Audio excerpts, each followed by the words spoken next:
Welcome back, sleepy traveler. You've been to medieval towns full of leeches and lice. You've wandered Roman latrines and plague-soaked alleys. But tonight, you'll go further. Further back than castles. Further than pyramids. All the way into the dark, damp cradle of human life. The Stone Age. A time before coffee, before pants, before shoes that fit, and certainly before toothbrushes. If you've ever wondered what your ancestors really did all day, what they touched, what they smelled like, what they didn't wash, well, let's just say it wasn't exactly Netflix and chill, but it was home, it was life, it was survival, and you're going to feel it. The mud, the chill, the soft animal hide under your elbow, and maybe something squishy you'd rather not think about. So, go ahead, lie down, loosen your jaw, let your shoulders melt. Take a deep breath through your nose, unless your pillow's been doing cave level impressions. And if you like wandering through time while you drift off, gently hit that subscribe button. Maybe even comment something bold like, I'd survive the Stone Age if there were snacks. I promise not to judge. Now close your eyes and step through the fog. You are no longer in the modern world. There is no screen, no light bulb, just the flicker of fire on stone, the slow crackle of wood, and a faint smell of, well, mostly people. Let's begin. The morning begins, as most of them do, not with a smartphone alarm, but with the sound of someone sneezing into their own hair. You blink. The fire has died. Your back aches. You slept on rock again, and it shows. There's something crusted to your cheek, possibly yesterday's soup, possibly a bug. You choose not to know. The cave is still dark, and you are pressed between two other humans. One of them is snoring, loudly. The other is chewing something, in their sleep. Maybe bark, maybe a beetle. Honestly, it's best not to ask. You sit up, carefully. There's a low mist curling around the mouth of the cave, and your breath shows in the air. It's cold. Always is. You scratch your side with a flint chip someone left lying around. It's sharp, not ideal. But it's not like you have pajamas or a dermatologist, just skin, hair, and the vague hope that you don't have fleas again this week. The fire has burned down to embers. Ash clings to your nose hairs. You smell like meat, smoke, and something sweetly rotten, possibly fruit, possibly not. Beside you, a child stirs. Your child? Someone else's? The concept of mine is still a bit fuzzy in your clan. Ownership is communal, except when it isn't. You nudge the child's foot away from your ribs. They kick in their sleep, grunting. A small pile of animal skins marks the bedding area, woolly, slightly moist, and not in the good way. You stand, knees popping, and walk barefoot over the stones to the cave's mouth. Every rock underfoot reminds you that sandals are at least 15,000 years in the future. Lucky you. Outside, the valley is waking up. A few sluggish clouds stretch across the early sky, brushing the pale pink of dawn. You smell wet grass and dung, lots of dung. The herd was nearby again last night, shaggy horned beasts whose names you never bother with, because if you give them a name, someone will want to keep it. And nobody needs another pet mammoth wandering into the cooking pit again. You squat by a rock, the flat one, stained with who knows what, and pick at your teeth with a twig. Hygiene is a community affair. You sometimes rinse in the stream when it isn't frozen. You bathe when it rains. You don't exactly smell good, but you do smell real.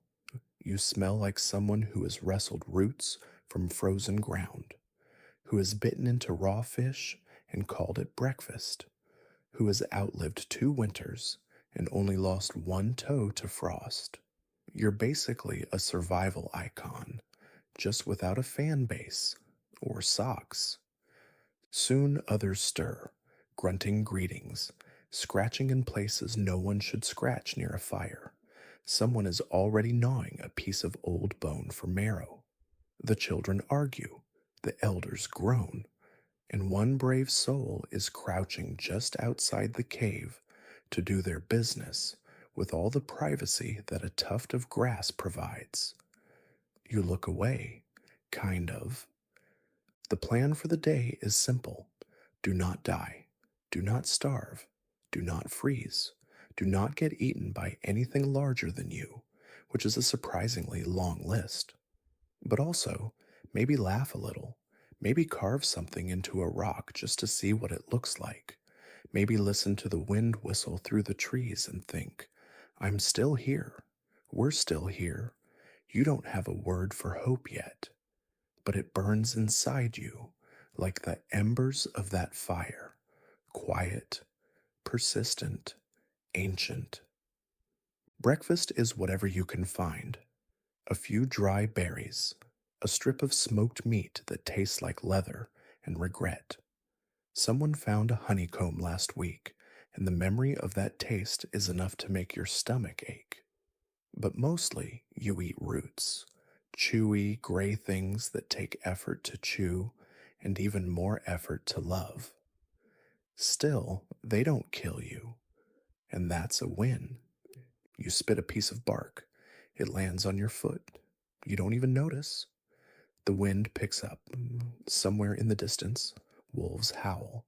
Or maybe it's just the teenagers, same energy. You pick up your spear.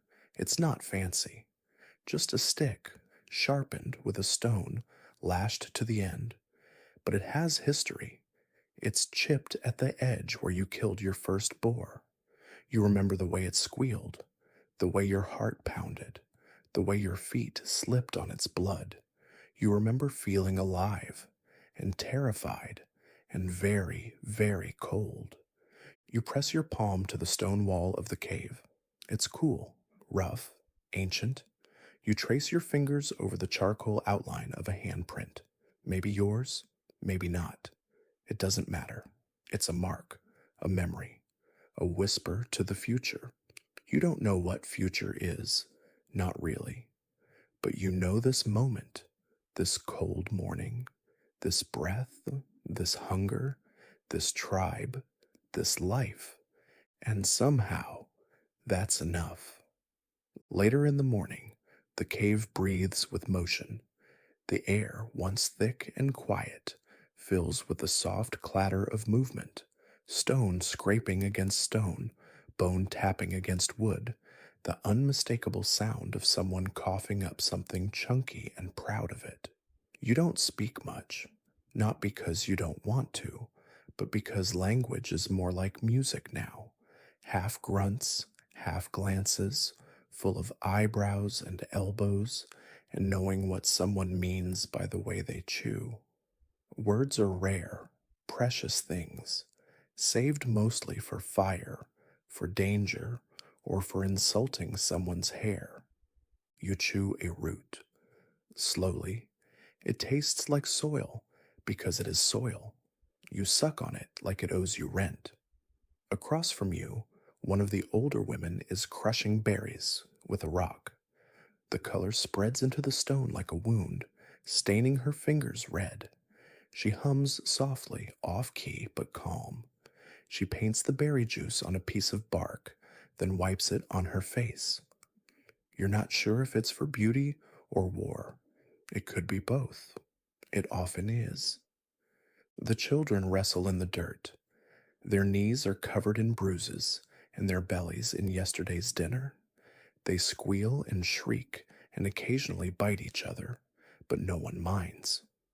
That's just learning. One girl throws a bone at a squirrel and misses. The squirrel freezes, stares at her, then continues eating something unspeakable from the ground. The children scream with delight. You wonder what it must be like to be a squirrel, to live with such confidence. Then you remember they eat rocks sometimes. Never mind. You feel the sun rise, but you don't see it. The cave faces west, so light drips in slowly, like honey that's turned thick in the cold. You stretch, and your back sings a song of regret. Your muscles pull like rope. Your hands are cracked. One finger might be broken, but it bends the right way, so who cares? You press it into a smear of mud and ash just to clean it, or maybe to make it worse. At this point, it's really just for fun. The men gather near the entrance, not because they're the hunters, although they'd like you to think that, mostly because it's warmer in the sun and it makes them look heroic. One sharpens a stick that was already sharp. Another throws a rock and almost hits someone's head. They laugh. The person hit does not. That's how you know it's still early. Someone brings a dead bird. It's small, mostly feathers. It smells like it died twice. But food is food. A boy skins it badly, muttering as he goes. You help. You're not much better. Feathers stick to your fingers. Blood smears on your wrist. You're reminded of how alive life is, even in death. The bird's eyes are still open. You gently close them. You don't know why. You just do. A woman calls out, not with words, but with that high, sharp that means come here. Something weird is happening. Everyone turns. She's standing over a flat stone with three small bones arranged in a triangle. She pokes them, waits, pokes again. Nothing happens. She frowns. The others shrug and go back to chewing bark. Magic is like that. Sometimes it shows up. Sometimes it just looks like you're playing with leftovers. You walk to the edge of the cliff. Below, the trees sway like gossiping neighbors. The wind is strong. You feel it through your hair, your skin, your teeth. You spit just to see how far it goes. Not far. Your mouth is dry. You've been thirsty since winter. But the river is far, and your legs are tired. Besides, you've got a sip of something fermented in a clay bowl hidden behind a rock. It tastes like fruit, regret, and foot, but it gets the job done. One of the elders is telling a story. He's at least 30, which makes him a living god. His beard is white, or maybe just covered in ashes. He sits near the fire, pointing at shadows on the wall. He speaks slowly, like each word has to crawl through his ribs to escape. He tells of a great beast, with eyes like the moon and breath like fire. Everyone listens. Even the babies go still. The wind joins the tale, whistling through the cave mouth like a ghost that forgot its lines. The fire pops. Someone farts. No one reacts. You remember stories like this? Or maybe you don't. Maybe they remember you. They live in your bones, these old tales. Even if you don't understand the words, you feel the rhythm. You nod along like you've heard it before. The beast, the hunter, the fall, the fire. There's always fire. Your stomach growls loudly. Someone grunts back at it like they're offended. You shrug. Hunger is a language too, one everyone understands. You dig through a pile of things, dried moss, sticks, half a fish, and find something edible, probably. It's squishy, sweet, and maybe a bit fermented. But it hasn't moved in the last hour, so it's fine. The sun is higher now, and so are the noises. The cave echoes with life, laughter, sniffing, coughing, scratching. There's a strange harmony to it, like a symphony of discomfort. You lean against a wall and stare into the light. Your eyes blur. You feel the weight of the day ahead. hunting, gathering, not dying, but also maybe dancing, maybe watching birds, maybe carving lines into stone, pretending they mean something, because they do mean something, even if no one will ever read them. You sigh, not because you're sad, but because that's what lungs do when you've run out of distractions. The air smells like burning hair. Someone is trying to cook something again. You hope it's not squirrel, but it probably is. Still, it's not all bad. You have fire, you have warmth, you have others, you have stories. And somewhere in the back of your mind, where the words haven't been invented yet, you have this quiet knowing that you are alive, that you matter, even if the only thing you did today was not die. The sun is fully awake now, though no one in your clan has ever heard the word sun. It's just the light, the warm thing that makes plants come out of the dirt and bugs wake up. You squint at it. You squint at everything, really. Squinting is your default facial expression. There are no sunglasses, no hats, just eyebrows and hope. The light touches your skin like an old friend who never learned boundaries. You don't complain, not out loud. Complaining uses too many muscles. The cave is emptier now. Most of the clan has wandered off to do their daily not dying. Some are hunting, others are gathering. One is definitely trying to flirt, though it mostly looks like throwing rocks in someone's general direction. You stay behind, maybe to watch the fire, maybe to chew more bark, maybe just because you're too tired to care. All of these are valid reasons. You poke the fire with a stick, not because it helps, but because it feels like a purpose. The flames twitch, smoke curls, your eyes water, you don't blink. A beetle crawls across your foot. You stare at it. It stares back, probably judging your posture. You let it win. You're too old for insect rivalries. The older woman with the berry-stained face is back. She sits next to you without asking, because asking hasn't been invented yet either. She's weaving something with grass and stubbornness. Maybe a basket, maybe a hat, maybe a personal mystery. You nod at her. She grunts. That's your conversation. It's nice, quiet, honest. You can feel her presence like a warm stone beside you, solid, unmoving, comforting. She hands you a piece of dried root. It's hard, bitter, and probably medicinal. You chew it anyway. Your teeth have been aching since you turned 12, which was about 10 years ago, or maybe more. Time is a suggestion. The root tastes like the ground, which makes sense.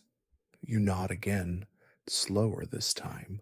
That's how you say thanks. Or maybe I hate this. The line is thin. Somewhere down the hill, a shout echoes, not a scream, a hunting call. You don't move. If they need help, they'll shout louder or come back dead. Either way, you'll know soon enough. You and the woman stare into the smoke. A child runs by, giggling, carrying a stick that looks suspiciously like someone's spear. No one chases him. Ownership is a game of who can remember what they left lying around. A breeze slips into the cave. It smells like moss and animal fur and something sweet, maybe flowers, maybe rot. Again, you don't ask. The breeze feels nice on your skin. You close your eyes just for a moment, just long enough to forget that your back hurts and your knees crunch when you sit. You dream, briefly, or maybe you remember. A face, a voice, a moment by the river, a hand in yours. Then it's gone, like smoke through fingers. You open your eyes again. The fire is lower. The woman is gone. A new person sits beside you now, younger, louder, chewing with their mouth open. You miss the quiet, but you don't move. You stand slowly, everything cracks. You stretch like a poorly built tent. Then you shuffle outside. The light is stronger now. It presses against your skin like wet cloth. You shade your eyes with a dirty hand. The valley below hums with life. Birds screech. Insects hum. Somewhere, a frog is trying too hard to impress someone. You walk down the hill. The grass scratches your legs. The mud squelches between your toes. You step over a dead bird, a broken shell, and something that may once have been a lizard, or a curse. Either way, you avoid it. You stop by the stream. It's shallow, fast, and full of rocks that pretend to be food. You crouch. Your knees protest. You drink. The water is cold, sharp, real. It tastes like metal and old secrets. You let it dribble down your chin. It washes away nothing, but it tries. You splash your face. A fish darts away. You wonder what it's like to be a fish. No fire, no stories, no root soup. Just swimming. Always. Forever. You envy it. Briefly. Then you remember the bears. You take it back. Back near the cave, someone's building a trap. It's made of sticks, string, and blind optimism. You offer a rock. They grunt approval. You feel proud. You have contributed, even if it's just a rock. Rocks are sacred here. They're everything. Knives, tools, pillows, occasionally friends. You once talked to a rock for 3 days before realizing it was just a rock. You still visit it sometimes. Lunch is a communal affair, if affair means everyone chewing near each other and not making eye contact. Today it's soup, again, always soup. This one has roots, some bird, maybe a mushroom, and a mystery ingredient someone found under a log. You sip it slowly. It burns your tongue and soul. You eat it anyway. A dog, or maybe a wolf that's pretending, circles the group. You toss it a bone. It wags its tail, or maybe it's warning you. The line is blurry. You nod at it. It nods back. That's enough for now. The fire is restoked. Sparks fly. Smoke climbs. The sky begins to shift, clouds folding like soft fur blankets. Someone starts humming again, low, broken, but steady. You hum too. You don't know the song, no one does. But you all know the feeling, that's enough. You lean against the cave wall. The stone is cool, familiar, solid. Your eyes droop. The day is not done, but your body is. You let yourself rest just for a moment, just until someone needs you, or forgets you, or brings you more soup. But for now, it's quiet, and quiet is a gift. The afternoon stretches its limbs like an old cat, slowly, lazily, with a few bone cracks along the way. The sun has warmed the rocks outside your cave, but the air still carries a chill that slides down the back of your neck like a cold finger. You don't shiver. You just pull your fur a little tighter around your shoulders, even though it smells like the animal it used to be, which was not a clean one.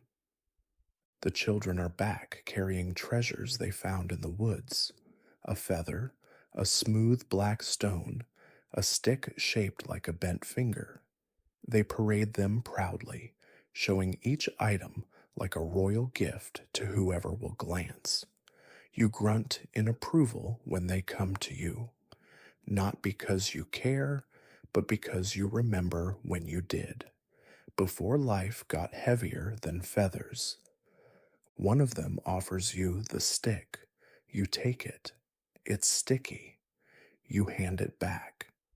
The child smiles like they've just been knighted, then runs off to bite someone. You sit near the entrance again, watching your people return. The hunters come back in clumps, dragging nothing. Their faces are sour. One of them limps. Another is covered in what appears to be moss and shame. No one says it, but everyone knows. No food today. The forest gave nothing. Or the animals were smarter. Or luck just ran off with someone else's fire. A woman pokes at the fire again. You watch her, how she nudges the embers with care, not because she loves the fire, but because it's the one thing she can control.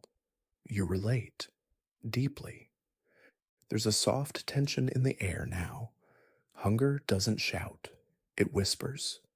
It lives in the way people chew a little slower, watch the soup pot a little longer, laugh a little less. No one complains. Complaining doesn't grow berries, doesn't bring back the deer. So instead, they choose silence and make plans. You look out across the valley. The trees sway like they're arguing with the wind. In the distance, smoke curls from another group's fire. A rival tribe, maybe, or friends you haven't met. The thought of them having meat tonight makes your jaw clench, not from anger, from memory. Once, years ago, you stole meat from another clan, slipped in at night, silent as a shadow, left with a dripping leg of something that once roared. You fed your people for 2 days. You also had to hide in a hole for 3. You don't regret it. But your left ankle never really forgave you. Someone is trying to start a game. It involves rocks and throwing. It always does. You watch as a group of younger ones cheer each other on. One throws too hard and hits someone in the face. They bleed.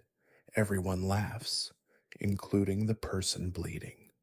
That's how you know it was a good game. Later, someone brings out the bones.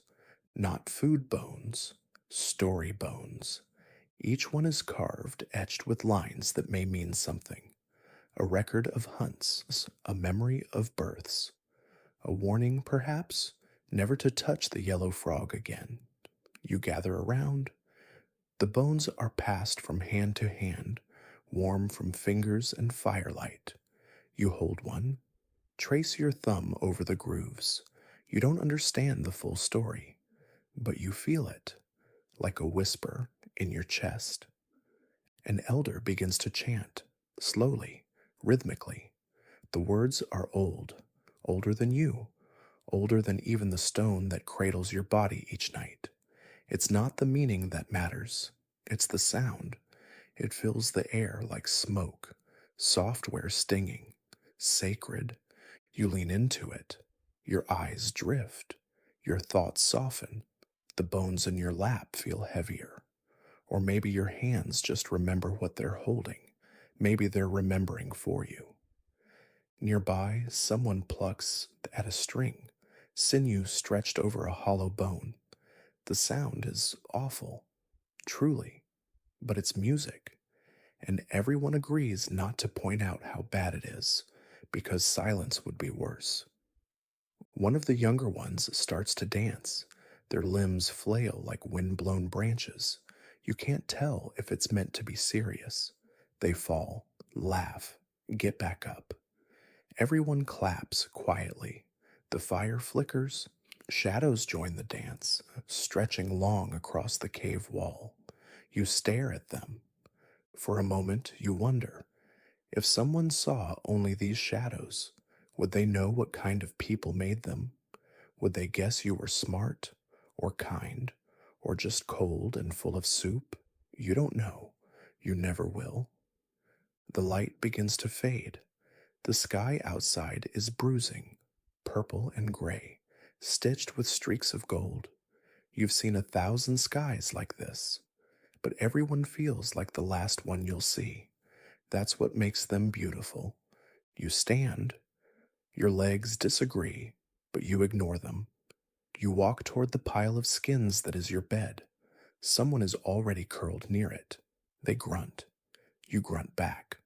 That's the nightly ritual. You shift, settle, sigh.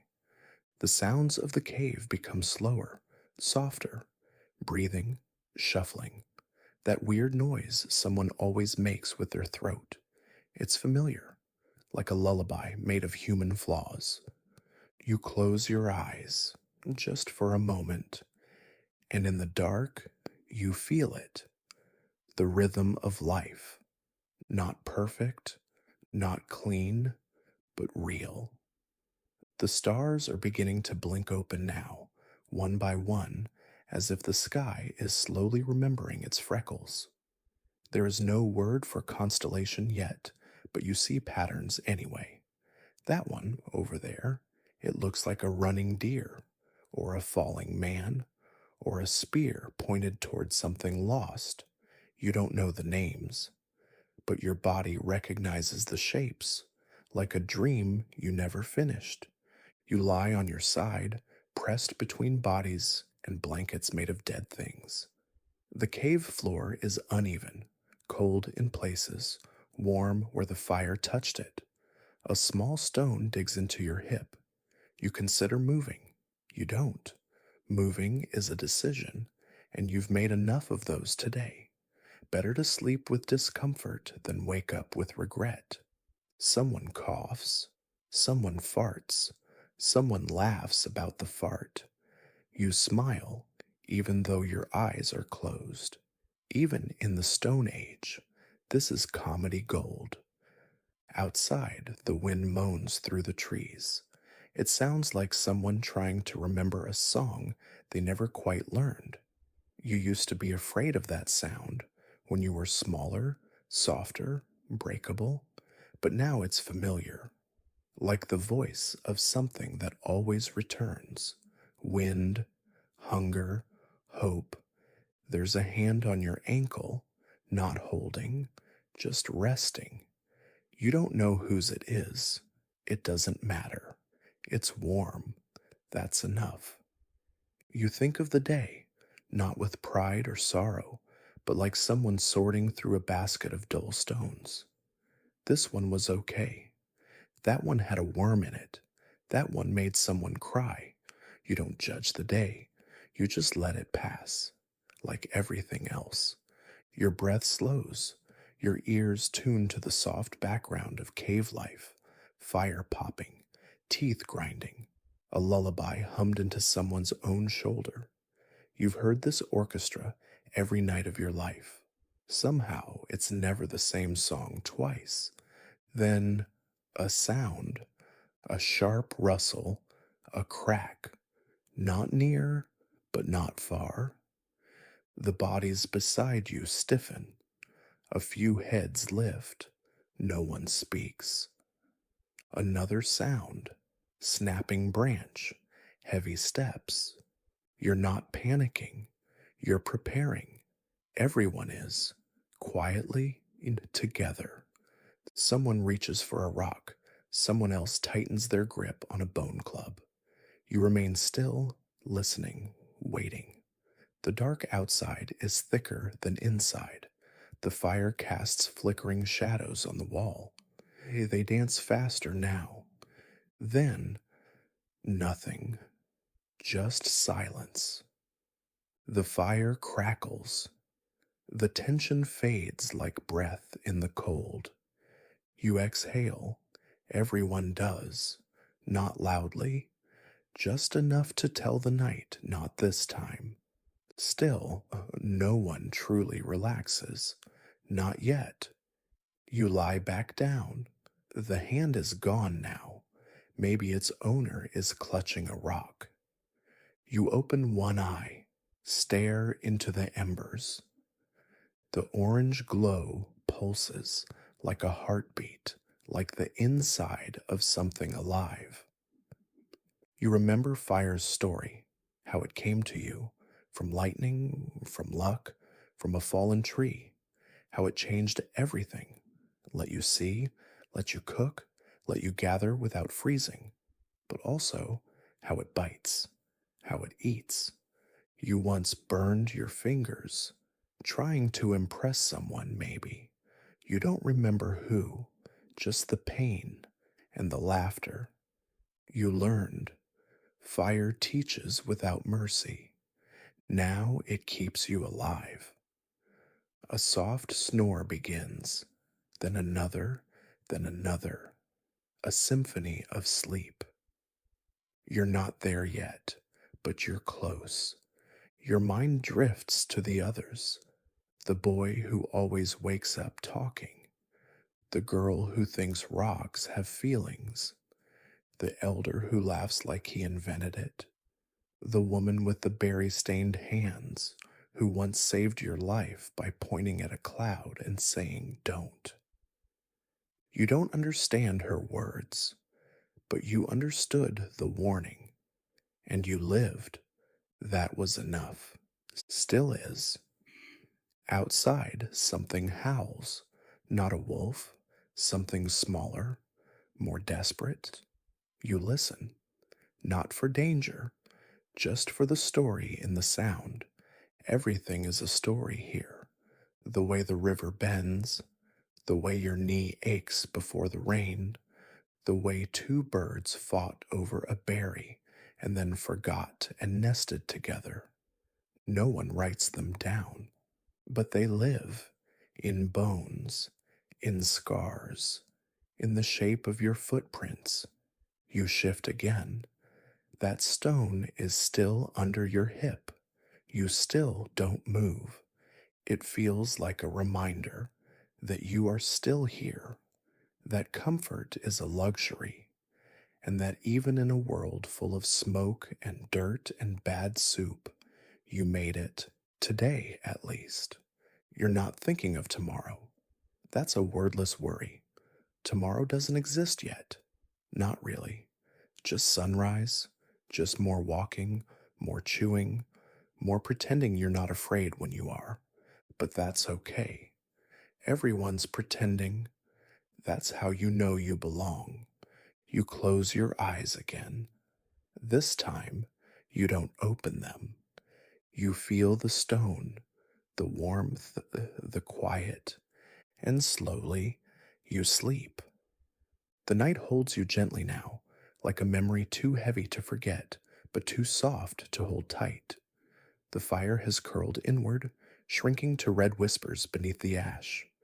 Its glow barely touches the edge of the cave anymore, just enough to keep the shadows company. The air is thicker now, not with smoke, but with sleep. Warm bodies, slow breath, the soft creak of someone shifting against stone, all of it weaves into one long, living silence. And in that silence, something changes. You dream, but not like before. Not pictures, not stories, more like feelings, old ones buried under your ribs, just now rising like mist. In this dream, you are running, not from anything, not toward anything, just moving. Your feet find ground that doesn't hurt. Your lungs open like wings. You are light, not a hunter, not a gatherer, not a body with a toothache and too many memories. Just breathe, just motion, just being. And then, just as softly, you return, eyes closed, skin chilled, but awake, half awake, that strange middle place where the cave meets the stars and your thoughts forget which world they belong to. You listen. The cave is quieter now. Someone is breathing too fast. Someone is talking in their sleep. Words you don't understand but still recognize. They sound like asking, like wanting. You roll onto your back. The cold crawls beneath your shoulder blades. You let it. You don't fight the discomfort. It's part of you, has been since birth. Born in blood, swaddled in fur, cradled on stone. You've never known a soft bed, and yet your body sleeps anyway. Adaptation or resignation, maybe both. You reach for a bone near the fire pit, not to use, just to hold. It's smooth in your hand. Familiar? Part of a rib, maybe, or a tool, or a leftover someone didn't want. It doesn't matter. It has weight. That's enough. You remember briefly a time someone sang over that fire. Not the chanting kind, not the low morning hum, but real singing. Joy, almost. There was dancing too, clumsy feet, waving hands, people pretending they knew rhythm. And for a few minutes, the whole cave shook with laughter. Even the babies giggled. Even the elders forgot their joints. You smiled so hard your cheeks ached. That was a good day, one of the rare ones. You haven't sung like that in a while. Your voice doesn't feel like yours anymore. Too many winters, too many goodbyes. Still, you hum something now. Just a little, just under your breath. It's not a tune anyone knows, or ever will, but it comes from that place behind your ribs, where the sadness and hope sit together, warming each other by some fire only they can see. A gust of wind brushes the cave entrance. You smell pine and wet earth and something sharper. Animal, maybe? Or storm? You open your eyes. The darkness stares back. You don't blink. Darkness is not an enemy here. It's not emptiness, it's fullness. It's the thick blanket of time wrapped around your tribe, hiding you, holding you. You used to be afraid of what lived in the dark, the claws, the teeth, the things that watched while you slept. Now you know they're just other beings trying not to die, just like you. There's a strange comfort in that, in knowing the fear is shared. You sit up, slowly, carefully, so you don't wake the others. Your joints protest like old trees in wind. You wrap your fur tighter and step over a snoring child. Outside, the world is silver. The moon has decided to visit. She paints the valley in pale light, cold, glowing, silent. The trees look like ghosts of themselves. The grass shimmers with dew. Somewhere in the distance, an owl asks a question. No one answers. You sit on a rock, the same one you always sit on. It's shaped like a hip bone and just as uncomfortable, but it faces the sky, and that's all you want right now, a place to look up from. You breathe in, outside, again, slower. The air tastes like leaf and river and smoke. You wonder if the sky ever gets bored of looking down at you, if the stars ever whisper to each other, wondering how you've survived this long with no maps, no blankets, no snacks. You think maybe they admire you, or maybe they just pity you. Either way, they keep showing up. That's enough. A shape moves near the tree line, large, silent, watching. You don't flinch. Your hand reaches for a rock, but only out of habit. You're not in danger. Not tonight. The creature turns away, leaves. You stay. You and the moon and the wind. Nothing speaks. Nothing needs to. Eventually, you go back inside. The fire is nearly out. Just soft embers now. You push a stick in. It cracks. A faint glow returns. You curl beside it, back to stone, eyes to ash. Your body is tired, but your mind lingers, just for a bit longer. You think of all the lives around you, breathing, dreaming, existing, not because of belief or destiny or design, but because someone yesterday made it through the day. That's all. That's everything. Survival isn't a triumph here. It's just a habit, one you've gotten very good at. You let your eyes close. The last warmth of the fire touches your face. You don't know what time it is. You don't know what day it is. You barely know what you are. But you're here, breathing, being, becoming. And soon, sleeping again. The morning doesn't arrive. It creeps, slow, gray, like a thought you'd rather not think but can't quite forget. The stars retreat without goodbye. The moon slips behind the hills. No fanfare, no ceremony. Just a quiet handoff from night to day. You feel it first in your bones. A loosening of the dark, a shift in the chill. Your eyes stay closed, but your body knows. The fire is dead now. a bed of cold charcoal, and dreams turn to dust. Around you, the others remain curled like question marks.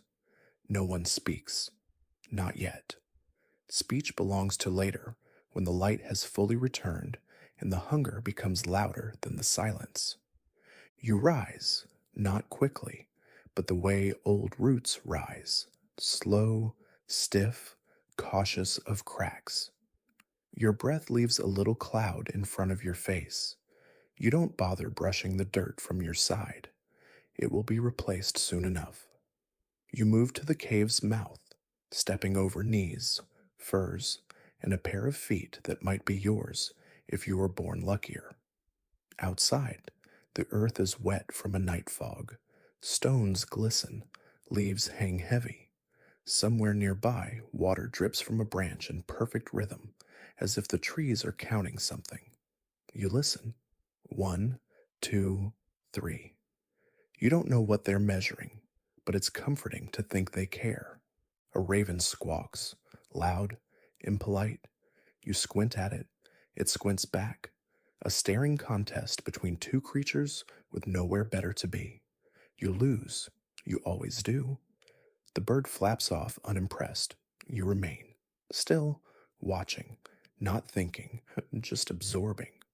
The light is silver this morning, not gold.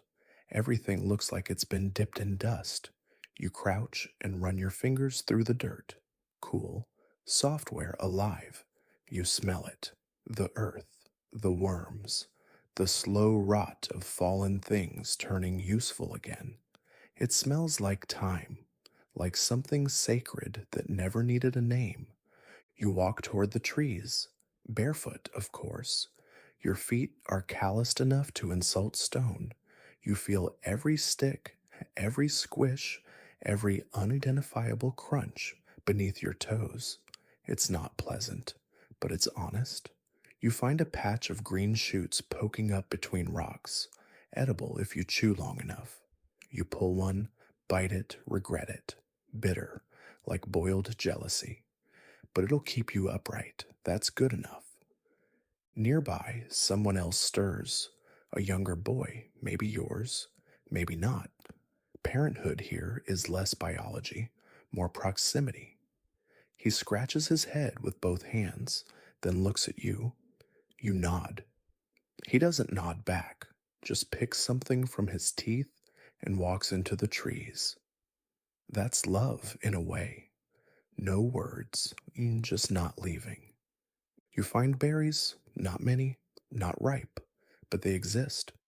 You pick a few, smear one on your tongue, sour, sharp, alive. It stings a little, you like it. Pain is proof you're still here. Behind you, the forest begins to sing. Birds, bugs, branches. The slow breathing of a world that doesn't need you, but lets you stay.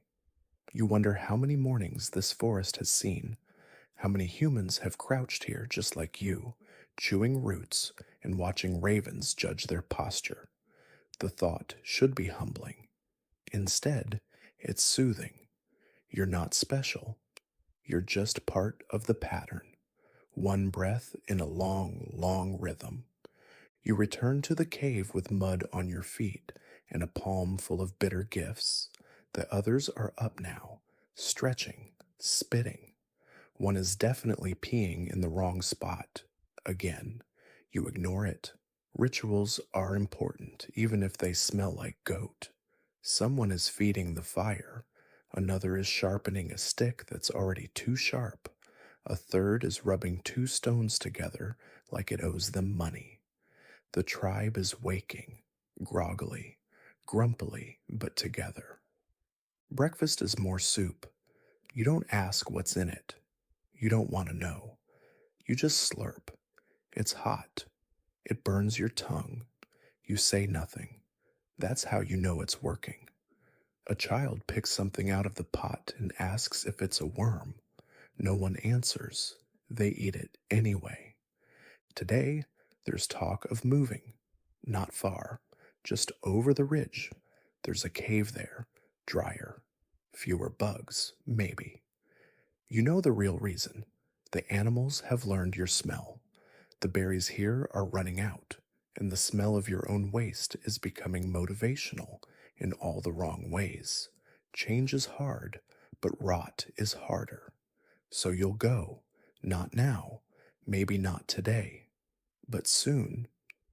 You look around, try to remember this place, not with your mind, but with your body. The curve of the stone near the fire, the way the smoke marks the ceiling like ancient fingerprints, the patch of moss that always stays damp. You'll forget the details. You always do. But some part of you will carry it.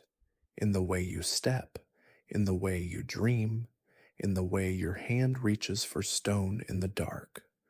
The morning grows warmer. Not much, just enough to remove the bite from the wind. Someone is laughing now. Full belly, cracked voice, probably at someone else's fall. Laughter here is never gentle, but it's honest. It breaks the quiet like a gift. You join in, not loudly, just enough. The sound surprises you. You didn't know you had it today. The day begins again, and you begin with it. Not with joy, not with dread, just with breath. And that, like always, is enough. The sun, now almost bold, climbs higher over the edge of the hills, painting the valley in a light so dull it feels handmade. It doesn't shine, it slouches, like a bored god, reluctantly fulfilling its daily duty. The trees blink awake, shaking off dew like sleepy animals. The birds shout at each other, probably about territory, probably about nothing. One crow drops something from its beak onto a rock and then pecks at it as if surprised it broke. You relate, deeply. Life here breaks often, sometimes loudly, sometimes softly. You get used to it, but never really. The group begins to move, not fast. Nothing here moves fast unless it's dying or fleeing. Someone ties a bundle of roots with a strip of hide. Someone else carries a baby who may or may not belong to them, but is screaming like they invented the emotion. A few wander toward the distant berry bushes, holding baskets that look more like tangled weeds with ambition. You don't ask where you're going, you just follow. That's how it works. One foot, then the next, through mud, over stone, past trees older than memory and smaller than they used to be. The ground squelches beneath your feet, not because it rained, but because the earth here is always on the edge of rot. That beautiful, sour kind of rot that smells like mushrooms and wet hair and something unspoken. It clings to everything, to your hands, to your clothes, to your soul a little. The path forward isn't marked, but it's familiar. A deer skull on a tree stump, a pile of stones shaped vaguely like an apology. You walk past them all, someone coughs behind you. You ignore it, probably the smoke, or the soup, or both, or worse. You come to the stream. It's wide, shallow, full of stones pretending to be fish. The water is cold, and crossing it is an insult to your toes. But you cross anyway. No one says anything, but a child slips and howls. The group pauses, someone mutters, someone laughs, the child is pulled up and forgotten. That's how pain works here. Quick, messy, short-lived, unless it's not. On the other side, a clearing opens, wide grass, bent trees, a sky that finally makes an effort. It's almost pretty. You blink. Someone sneezes behind you and ruins the moment. You sigh. The elders begin to pace the edge of the grass, looking for signs, hoof prints, broken twigs, a lucky shadow. You squat beside a stump, scratch your calf with a rock. Watch ants carry a piece of leaf 10 times their size. You admire their ambition and their lack of a digestive system you'd envy. You choose something dry, maybe bark, maybe something you picked up on reflex. It helps your jaw forget it's empty. Beside you, a man begins carving into the tree bark with a sharp stone. Lines, curves, maybe a message, maybe boredom, maybe it's a warning to no one in particular. You don't ask, you just watch the curls of wood fall like brown snow. His hands are thick. His knuckles are covered in scars that look like words someone tried to erase. The hunters go ahead, 3 of them, faces painted with ash and expectations. One has a tooth necklace, another has a limp that seems more dramatic than real. The last one just carries silence like a weapon. You've gone hunting before, many times. You've killed things you didn't want to kill. You've missed things that needed to die. You don't go anymore, not because you're weak, just tired, or maybe wise, or maybe your knees told you you're done. That's fine. You have other uses. The group spreads out now. Some stay by the stream, washing things that resist being clean. Some look for roots. One is poking the dirt with a stick, probably hoping to find something edible or at least interesting. A few children sit on a flat rock and slap each other with reeds, giggling until it gets serious. You sit under a tree, legs folded, eyes half closed. The breeze touches your face. It smells like old water and the kind of silence that comes after someone important forgets what they were going to say. Time passes, it always does, even when it doesn't feel like it. The sun moves like it's being watched, shadows shift, stretch, and fold. A bird lands nearby, hops twice, poops, and leaves. The day continues. One of the elders calls out. A grunt, a gesture, a nod. Something was found. Maybe a track. Maybe scat. Maybe hope. The group stirs. There is motion now. Purpose. A slight quickening of breath. You stay seated. You already know how this goes. They'll chase, they'll fail, or they won't. Either way, the day will end in smoke and hunger, and someone claiming they saw something incredible. A woman beside you hands you a gourd. You drink. It's sour. It burns slightly. Fermented, or rotten, or both. You nod in thanks. She doesn't look at you, just picks something from her nails with a twig and hums a tune you almost remember. The air grows heavier, still warm, but weighted, like the sky is leaning down to whisper something you're not ready to hear. You stand, shake your legs, stretch your arms. Wonder how long it's been since you last laughed without it hurting your ribs. You hear a shout, distant, sharp. The hunters, maybe. Or someone fell into the stream again. You don't react. Instead, you walk, slowly, away from the group, toward a tree you've seen before. It leans slightly, like it's tired, like it's you, if you had roots. You sit beside it, close your eyes, breathe. This is what you do. You exist, quietly, stubbornly. And for now, that's enough. You remain by the tree a while, maybe a long while. It's hard to tell. Time here isn't made of minutes. It's made of moments, the kind that drift, that stretch like the skin on old soup, that sag like mammoth hides left too long in the rain. You listen to your breath, to the bugs chewing leaves, to the strange, distant slap of someone falling in mud and pretending they meant to. The tree beside you creaks in the wind, not loud, just enough to remind you it's alive. Or was. You pat its side with your hand, not affection, not worship, just acknowledgement. You're both still standing. That's worth something. Eventually, the group returns, not in triumph, not in shame, just in pieces. A haunch of meat, a few bruises, a lot of grumbling. The hunt was adequate. Someone claims they scared off a bear. Someone else swears they saw a giant bird with human eyes. No one believes either, but no one says it.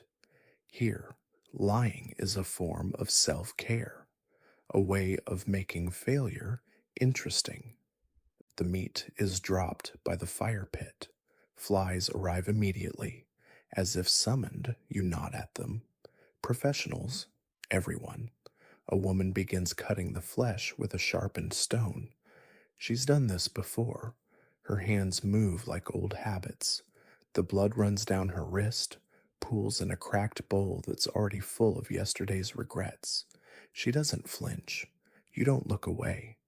You've learned that truth lives in messes. The children circle closer, not to help, just to hover. Like bored ghosts, one pokes the meat, another pokes the fire, a third pokes you. You grunt, they grin. It's a ritual. You allow it. The oldest child, 12 maybe, or 15 if the winters were cruel, points to the sky and makes a sound like a bird trying to lie. You squint, nothing there, but you nod anyway. It's good to encourage hallucinations, builds leadership. The cooking begins, smoke, hissing, a smell that could mean dinner or disease. You swallow hard, not from hunger, from habit. Meals are like the gods, unpredictable, smoky, and usually disappointing. Still, the smell pulls the tribe inward, closer. The hunters puff their chests a little more. The gatherers pretend their berries were essential. Everyone wants to matter. Even here, even now. You sit near the fire, not too close. The smoke is ambitious tonight, curling into eyes, mouths, and memories. You feel it sting your skin, your tongue, your thoughts. It smells like ash and ambition. You let it wash over you.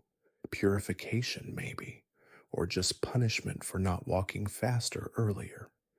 The meat is passed around, hot, tough, slightly undercooked, or overcooked, so hard to tell. You chew and chew and chew, and at some point it becomes not meat, but texture, something between a memory and a dare. You swallow. Someone nearby gags. You smile into the fire. As the light dims, the talking grows louder. Not better, just louder. A story begins about a man who once jumped from a tree onto a deer and rode it for a full morning before it gave up and accepted its destiny. No one believes it. Everyone listens. The best stories are lies wrapped in hope. You watch the faces around the fire, red lit, dirt streaked, open. These are the people who will bury you, or eat you, or forget you. But for now, they're here. That's something. A woman across from you is singing, not words, just a string of sounds that feel like they mean something. The kind of tune that digs into your ribs and sits there humming quietly while you try to sleep. A few others join in. Someone tries to clap. They miss. It becomes part of the rhythm. You sway, not because you want to dance, but because you don't want to not dance. The fire spits. A piece of bark flares up, hissing like it remembers the tree it came from. You toss another stick on. The flames reach up like they've been waiting for this moment. Greedy, desperate, glorious. You stare into them. You see faces, animals, shapes, mistakes, your past, someone else's past, maybe the future. The fire tells stories you don't understand, but you believe anyway, like a god with bad pronunciation. The night deepens, the air grows heavy. The world folds in around the fire. The trees lean closer. The stars blink slower. Someone snores before they lie down. Someone else curls up on your foot. You grunt. They snore louder. It's fine. You weren't planning to feel your foot tonight anyway. You lie back. The sky above is endless, not metaphorically, just factually. It's there, infinite, indifferent, but oddly comforting, like a parent too tired to judge you. You exhale slowly. The cold enters your lungs and sits there like a quiet question. You don't answer it, you just breathe. This is what the day becomes: fire, flesh, silence, asleep, and you, somewhere in the middle, existing for no reason but that you did it yesterday. And maybe that's reason enough. You sleep again, though it doesn't feel like sleeping, more like falling through slow mud in your mind. No dreams this time, just shapes, sounds, maybe the echo of a child's laughter, far away and not entirely real. When you wake, the fire is gone. Not low, not dying, just gone. Someone let it go out. You don't know who, doesn't matter. Everyone is sleeping too hard to blame. Even the snoring has stopped, replaced by the deep, communal wheeze of survival. You sit up, stretch. Something pops in your back and stays popped. You stare into the dark where the fire used to be, half expecting it to flicker back just from your stare. It doesn't. You find a stick and poke the ashes, cold, damp, dead, like most things eventually. You sigh, not dramatic, just functional. Then you crawl over a sleeping body, possibly your cousin, possibly a stranger, and shuffle toward the woodpile. It's not really a pile, more a suggestion of wood, a few damp sticks, a strip of bark, some twigs that feel more like opinions than fuel. Still, you gather them. You return, you rebuild. It takes a long time. Your hands are clumsy. The flint is stubborn. Your breath is tired, but eventually, after the third spark and a whispered curse that doesn't exist in language yet, the fire stirs. It coughs, then it wakes. The others stir too, not all at once, one by one. A foot twitches, a cough. A child rolls over and kicks someone in the nose. There is no yelling, only slow blinking, as if waking up is not something you do, but something that happens to you, like rain or aging. The warmth grows. The cave stretches with sound, a sniff, a grunt, the long, slow scraping of someone dragging a hide over their shoulders, like it'll protect them from regret. You don't speak, no one does. Not at first. Words come later when the soup returns, when the fire has earned its place again. Someone brings you a handful of mushrooms. You don't ask where they came from. You don't care. You bite one. It's chewy, bland, slightly suspicious. You eat it anyway. Hunger doesn't wait for flavor. A child asks if mushrooms have souls. No one answers, not because it's a hard question, but because if they do, you've eaten a lot of them. Outside, the day has begun. You don't know how. You didn't see it start. But the light has returned flat and gray, like yesterday put on a new shirt. A cold breeze runs through the cave. It smells like wet fur and unfinished plans. You stand, stretch, groan. Something cracks again. You hope it was the stick in your hand. It wasn't. Today is moving day. You don't pack. There is no packing. There is only carrying. You roll up a fur, tie some roots into a pouch, sling a child onto a hip. Probably yours, maybe not. No one complains. You begin the walk, slow, uneven. You leave behind the cave, not because you want to, but because it's time. That's how caves work. They shelter, they sour, then their history. The path is familiar. You've walked it before, Probably. It's hard to tell. All forests look the same when your feet hurt and your teeth itch. Still, you move. The trees part. The mud squelches. The sky leans in to watch. You step over rocks that may be sacred or may just be shaped funny. Either way, you don't kick them. Someone sings again. Oh, not a song, just a pattern of sounds, a shape made from throat and memory. You hum along, it doesn't match. No one cares. Harmony is a myth here, like clean hands or privacy. You find a new cave, or maybe it finds you. It's darker, deeper, a little too quiet. You stare at it for a long time. The group hesitates.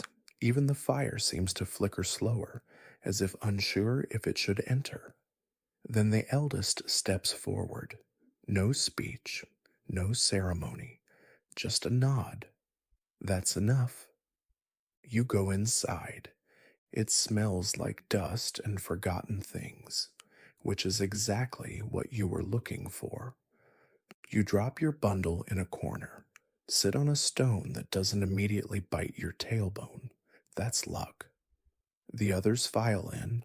One pees in the entrance, claiming the spot like an emperor. Another begins stacking stones around the edge, as if to say, "This is ours now." The children run inside and trip over bones. They shriek. They laugh. One cries. They stop. Everything resets. A new fire begins. Smoke curls upward like it's testing the ceiling. You watch the flame climb. You've seen this dance before, 1,000 times, but it still feels holy, even when it burns your fingers, especially then. Someone hands you a bowl. Inside, a stew, maybe rabbit, maybe disappointment. It's hot. It's enough. You eat, you don't taste, you survive. And when the fire's heart glows steady, when the night begins to yawn, you settle again. This time in a different place, a different stone under your hip, a different patch of sky outside the cave's mouth, but the same breath, the same warmth, the same quiet, defiant choice to keep going. And you do, because that's what you are, a human, a survivor, or a whisper in the dark that refuses to fade. The new cave has its own voice, not loud, not cruel, just opinionated. The walls creak when the wind pushes through the entrance. The ceiling drips in exactly the wrong place, not enough to flood, just enough to find your forehead when you're almost asleep. You try not to take it personally. Every cave has a personality, and this one clearly thinks you're a guest, not a resident. But you unpack your things anyway, which is to say, you move your bones around until they feel like they belong here, and hope nothing with teeth already claimed your spot. You find a stone that might make a decent seat. It's shaped like regret, but it holds your weight. Nearby, someone is arranging sticks into a rough ring, not for fire, for fun maybe, or art. Or possibly it's just a game to keep their hands busy until their thoughts stop being dangerous. You nod at them. They grunt. That's a full conversation now. You've made a friend, or at least an agreement to not throw rocks at each other today. Outside, the day fades into that bruised blue stage between almost done and not quite night. The birds argue less. The bugs buzz louder. The wind is taking its time deciding whether to get mean. You walk to the edge of the cave and stare out at it all. The valley, the trees, the pile of sticks someone tripped on earlier and declared a curse. It's all very there. You feel both bigger than it and smaller than your own shadow. You scratch your arm. Something itches, probably everything. Your skin has forgotten what clean feels like, or maybe it never knew. You chew on a twig for no reason except it keeps your mouth busy and stops you from screaming into the void. Not that screaming would help. The void here is used to it. Inside, someone's trying to invent furniture, or at least a place to sit that doesn't involve stabbing your spine. They stack rocks, add fur, sit, fall, repeat. You watch, not to help, just because it's the best show on this side of the valley. Eventually, they get it right, or stop caring. Same outcome. Dinner is less soup tonight and more sludge. It wiggles. That's not a good sign. You scoop a portion anyway. You've eaten worse. Once, during a long winter, you chewed on a piece of hide until it became philosophical. You don't talk about it. No one does. That's the rule of survival. We don't mention the chewy times. The fire burns bright tonight. Someone fed it extra sticks, or maybe a sacrifice. You don't ask. Fires are like children here. They thrive when ignored and die when watched too closely. The flames dance up the cave walls, casting shadows that look suspiciously like prehistoric regrets. You stare at them, wondering if that one looks like the deer you didn't kill last spring. It probably doesn't, but it does now. A story begins, not from anyone in particular. It starts with a sound, a beat on a hollow log, then a grunt, then a rhythm. Someone adds a word, then another. Now it's a story, a bad one. But it has momentum. It grows legs. It gets weirder. Suddenly, there's a talking frog and a bear who sings. Everyone is laughing, except one elder, who insists this happened. No one argues. It's rude to interrupt a man who once fought a tree and lost. You laugh too, not because it's funny, but because everyone else is. That's enough. Laughter is rare here, like clean water or good sleep. When it shows up, you keep it, even if it smells like lies and ends with someone snorting soup out of their nose. You lie back. The fire crackles, the ceiling drips, a beetle walks across your ankle. You flick it off gently. You're not angry, just tired of sharing. You pull your fur tighter. It smells like every bad decision you've ever made. You sigh into it. The warmth is real. That's more than most things. Beside you, someone mutters in their sleep. It sounds like a name, or a warning, or a confession. You pretend not to hear. In the Stone Age, privacy is a gift you give by pretending to be deaf. It's polite. It's survival. You close your eyes. The night breathes. So do you, slowly, unevenly, but with purpose. You feel your ribs rise, fall, rise again. You're still here somehow, still in the game, still chewing twigs and avoiding existential despair by watching someone try to light a second fire just to roast a bug. It's not glorious. It's not epic. It won't be carved into the wall unless someone's very bored. But it's real. It's enough. And as the last sounds of the fire fade into soft, glowing memory, you let sleep reach for you again, not because you're ready, but because it came, and you're too tired to fight. The night has fully wrapped itself around the world now, thick as animal fur and just as full of fleas. The wind outside moans low and long, not angry, just bored. The kind of sound you make when you've seen too much and cared too little. You lie still. Everyone does, or almost everyone. There's always one child who insists on rolling across 5 sleeping bodies in pursuit of a dream about flying or teeth or food. You get kicked. Twice. You don't say anything. What's one bruise in a body already made of them? A dog or a wolf? It's still not clear. Curls at the cave entrance. It growls once. not a warning, just a reminder. It's here. It knows the rules. You nod at it. It doesn't nod back, but you feel acknowledged anyway. That's as close to a bond as anyone gets these days. A woman sits up near the fire, back turned to everyone, shoulders hunched like sorrow.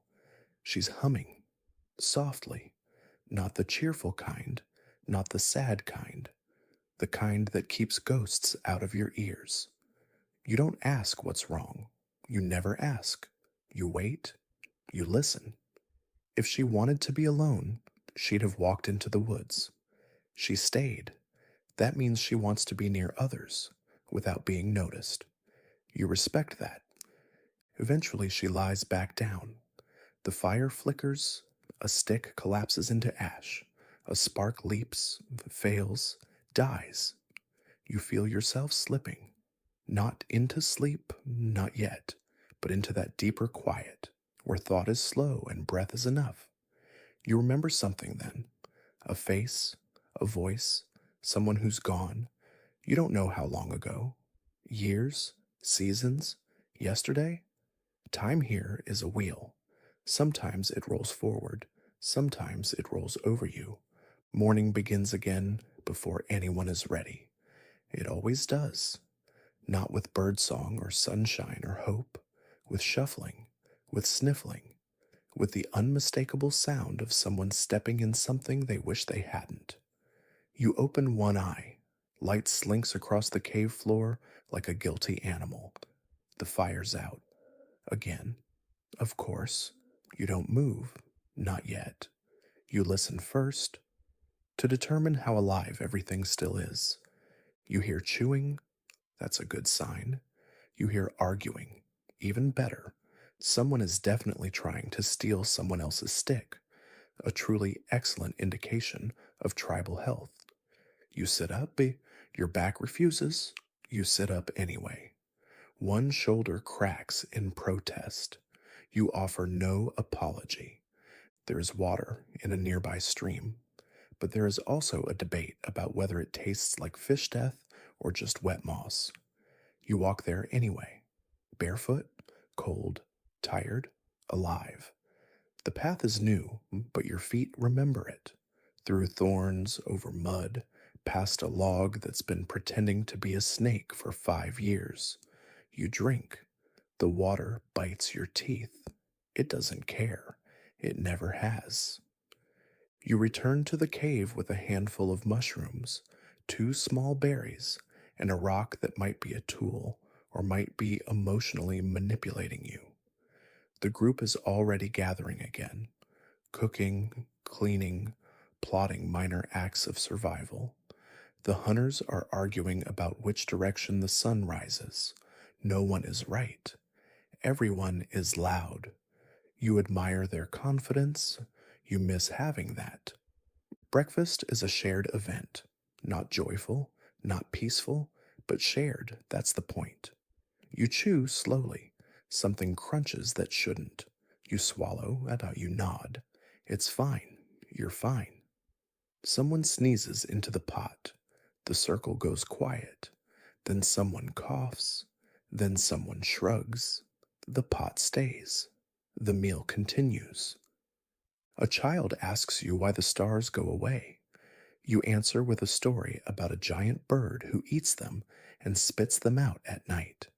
The child stares, horrified, then smiles. That's the best kind of story, the ones that scar and comfort all at once. The day begins, like it always does, with confusion, repetition, and the faint hope that something will be different.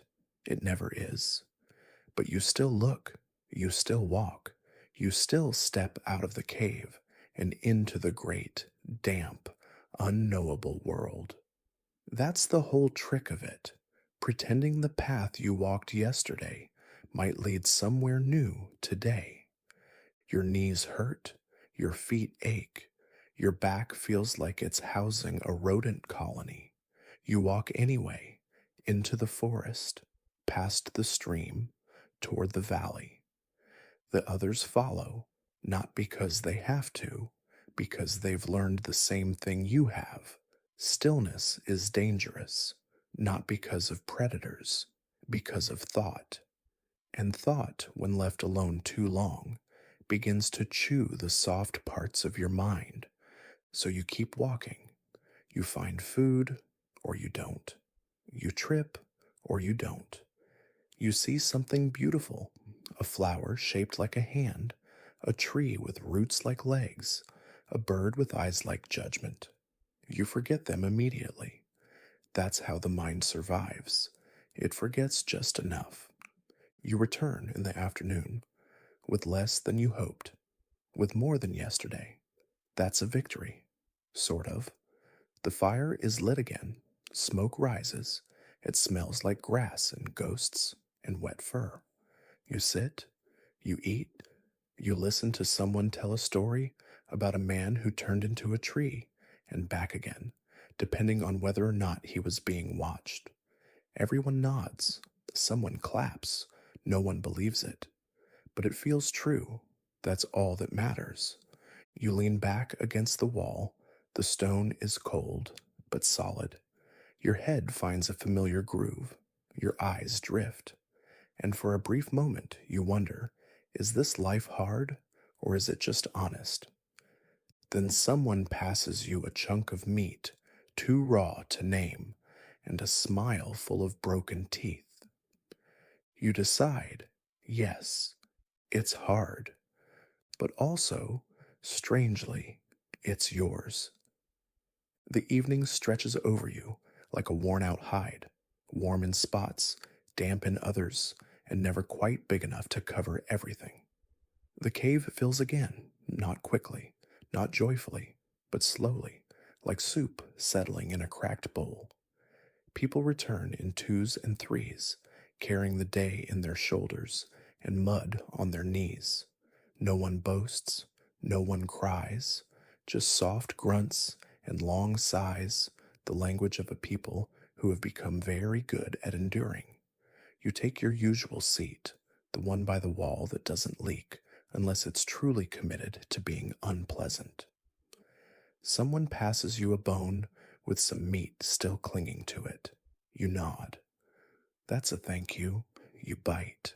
It's cold. It's chewy. It's fine. The fire behaves tonight. Not much smoke, not much drama, just warmth. A few sparks. The occasional crack like the past snapping its fingers at you. You watch the flames dance against the wall. They cast shadows that move more gracefully than anyone in the cave ever has. You wonder what the flames are trying to say. Maybe nothing. Maybe everything. Maybe it's just fire. You've learned that not everything that moves wants to mean something. A child brings over a stick with something gooey on the end. They offer it like treasure. You sniff it. It smells like guilt and mushrooms. You lick it anyway. It tastes like fear. You hand it back. The child beams. You have no idea what just happened, but you're now part of a ritual, probably forever. The elder speaks tonight, not in words, in noises, hums, clicks, gestures, the kind of storytelling that lives more in the hands than in the mouth. He talks about the beginning, not your beginning, the world's, or at least the version he remembers. There was a bird, a rock, a flood, possibly all at once. You listen. Everyone does. Not for facts, for rhythm, for the comfort of something that almost makes sense. He finishes by throwing a bone into the fire. It hisses. That's the end of the story. That's the punctuation. Everyone exhales together. You wonder if someday someone will tell a story about this night, about you, about the group that ate soup too often and fought over sleeping spots and once saw a frog that glowed, maybe. Probably not. But the thought is soft in your chest. You keep it there for later. You lie down early, not because you're tired, because the day asked too much of you. You curl under your fur, still damp from this morning's fog. It smells like everything, like meat, smoke, earth, wet hair, dried berries, and decisions you never meant to make. You breathe in deep anyway. The scent reminds you that you're not dead yet.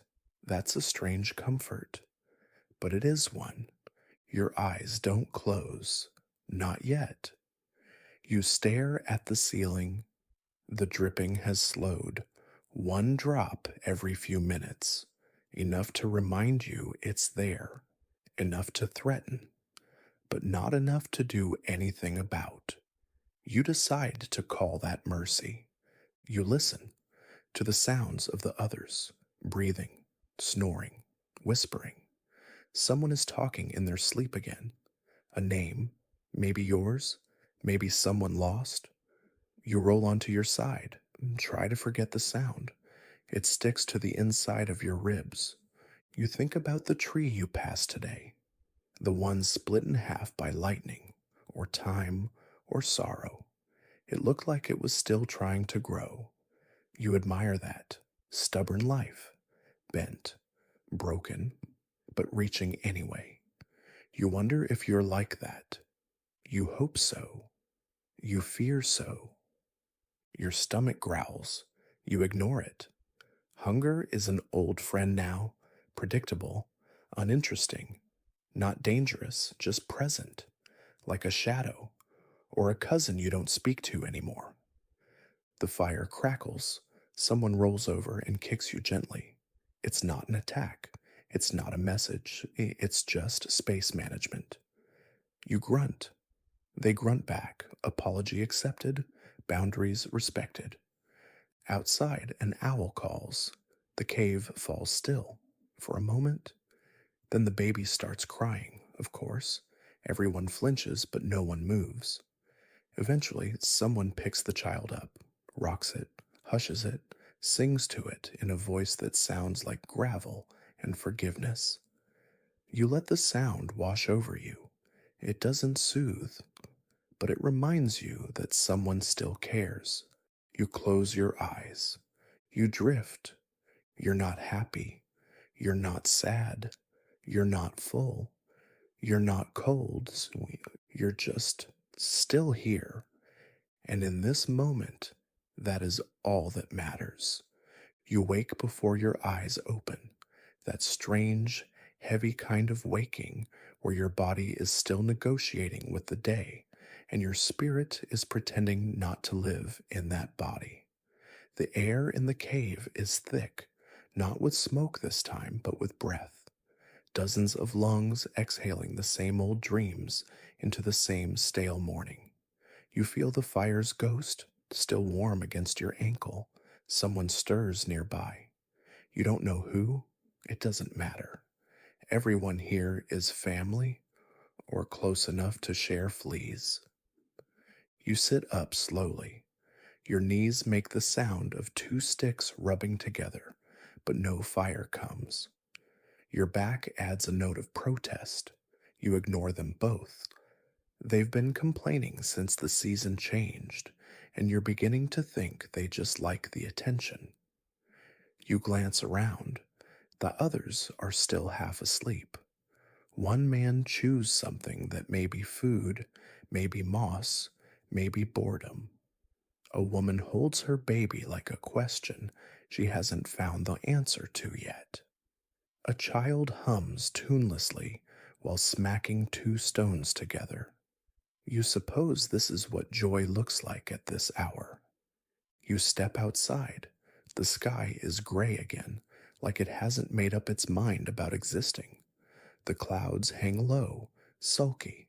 The grass glistens with dew or regret. Hard to tell.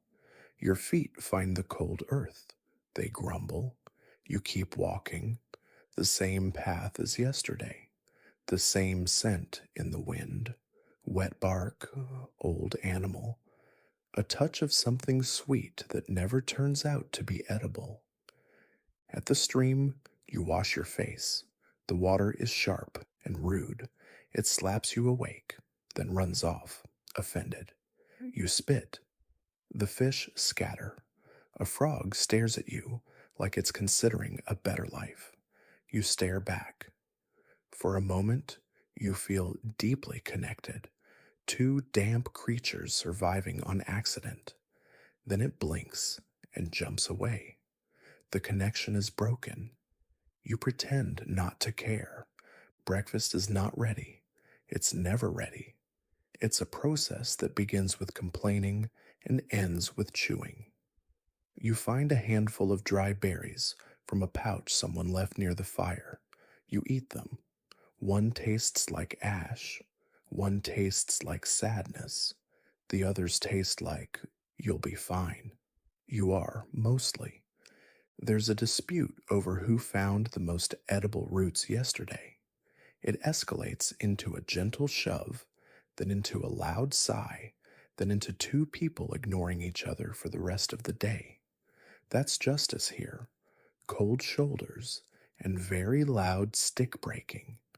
You're told it's a work day, which is hilarious because every day is a work day when your entire existence depends on not freezing, starving, or being stepped on by something larger than your dignity. Still, you go along with it. Today's task is roof maintenance, not a roof like modern people would recognize. No tiles, no wood, just stacked branches, piled grass, mud, and the blind hope that it won't collapse under its own mediocrity. You climb, you place sticks, you smear dirt with your hands until your fingernails forget what clean ever meant. You say nothing. Your hands say enough. The mud clings to your fingers like failure, but the roof holds, for now. At midday, someone finds something amazing. A fruit, a real one, ripe, it's orange, possibly poisonous. Everyone gathers around to stare at it. A few poke it. One person sniffs it. Another licks it and declares it strange but not deadly. That's enough. It's shared, sliced with a sharp stone, and passed around like a holy object. You get a piece the size of your thumb. It tastes like sunlight remembered. You close your eyes and chew slowly. Everyone does. For a moment, there is silence. Reverent, sweet, sticky silence. Then someone burps, and the spell breaks. Afternoon passes without meaning. The children dig holes. The elders carve bones. Someone invents a game that involves shouting and falling. You lie down beside the fire and watch the smoke rise. You try to follow one wisp all the way up. You fail. Your eyes blur. The smoke disappears into the sky, taking your attention with it. You think of your mother, or maybe your grandmother, someone from before, a face you can't fully remember, a voice that sounded like river stones. You remember their hands, large, cracked, always doing something. You wonder if they ever got tired of being alive. You wonder if they thought this life would get easier for you. You feel bad for disappointing them. Then you remember they probably thought the same thing about their own ancestors. You forgive yourself. Evening arrives with the grace of a limping bear, clumsy, loud, uninvited, but here nonetheless. The fire grows, the cave fills, everyone smells like effort and compromise. Dinner is another stew. You pretend to enjoy it. Someone tells a story about a man who married a tree and had children made of bark. No one laughs. It's not a funny story. It's a warning, or a memory, or both. You curl into your spot. Same stone, same fur, same angle. You close your eyes. The world spins on without you. But tonight, just for now, you don't mind. The night is unusually quiet, not peaceful, just suspiciously quiet, the kind of stillness that feels like the forest is holding its breath. You lie in your usual place, fur pulled up to your neck, listening for something you don't know the name of.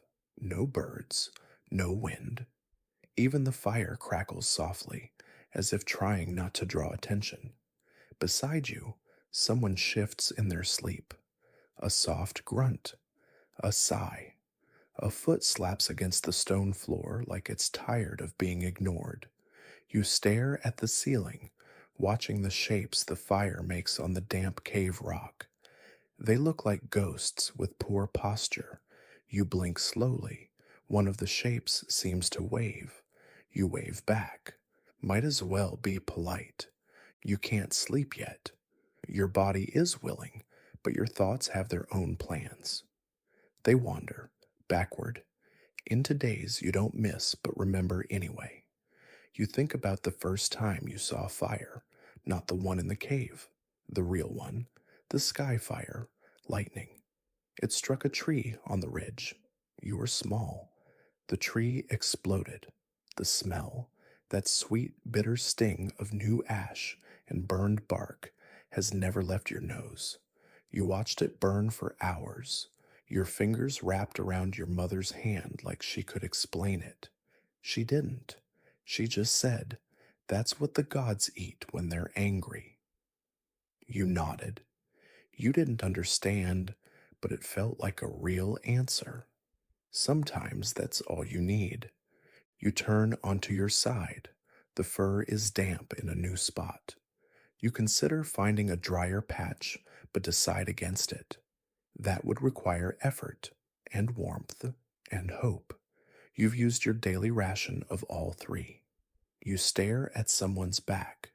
It rises and falls, like the ocean you've never seen but dream about sometimes. You wonder if it's blue or just wet. You wonder if there are fish bigger than your thoughts. You wonder if anyone out there lives on something that floats. Eventually, you fall asleep, sort of. Your mind drifts sideways. You're walking, again, always walking. The ground is soft, the sky is wide. There's a sound like breathing, but it isn't yours. You look down, your feet are gone. You're floating. You don't ask why, you just drift. Then morning comes, not with light, with cold, the kind that sneaks up through the stone and whispers to your bones. You wake with a groan that sounds like someone else's voice. You sit up. Your neck protests. Your stomach complains. Your soul refuses to comment. You shuffle to the fire. There's no wood left. Someone used the last of it last night trying to impress someone else. It didn't work, but the fire still remembers. You poke the embers. They blink at you. You blow. They shudder. You add bark, a twig, a prayer. Slowly, the orange eye opens again. You nod to it. It accepts. Someone hands you a bowl. It's warm. That's enough. You sip.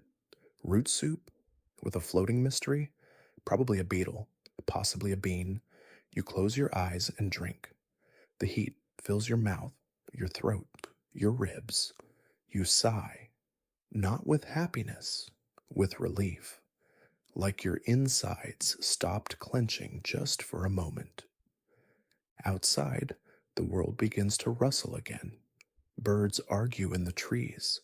The wind returns, dragging leaves like an old blanket. The sky clears its throat. The day has arrived. You step outside. The light is pale, like it's been diluted. You squint. Someone sneezes behind you. You flinch. Reflex. Disease lives here too, like a neighbor you didn't invite but now share berries with. You stretch. Something pops. You decide not to investigate. There's work to be done. Of course, there always is.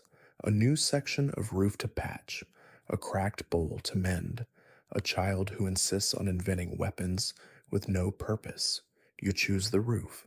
It's quiet up there, just you, the sticks, and a sky that keeps pretending it cares. You stack grass. You smear mud. You place stones like a forgotten god, trying to rebuild the heavens out of regret. The roof holds for now. Midday brings something unexpected: laughter, real laughter, loud, harsh, beautiful. Someone found a rabbit stuck in a hole, kicking its legs like a priest resisting sin. They pulled it out. It bit them. Everyone cheered. The rabbit ran off. The bitten man wept. Everyone cheered again.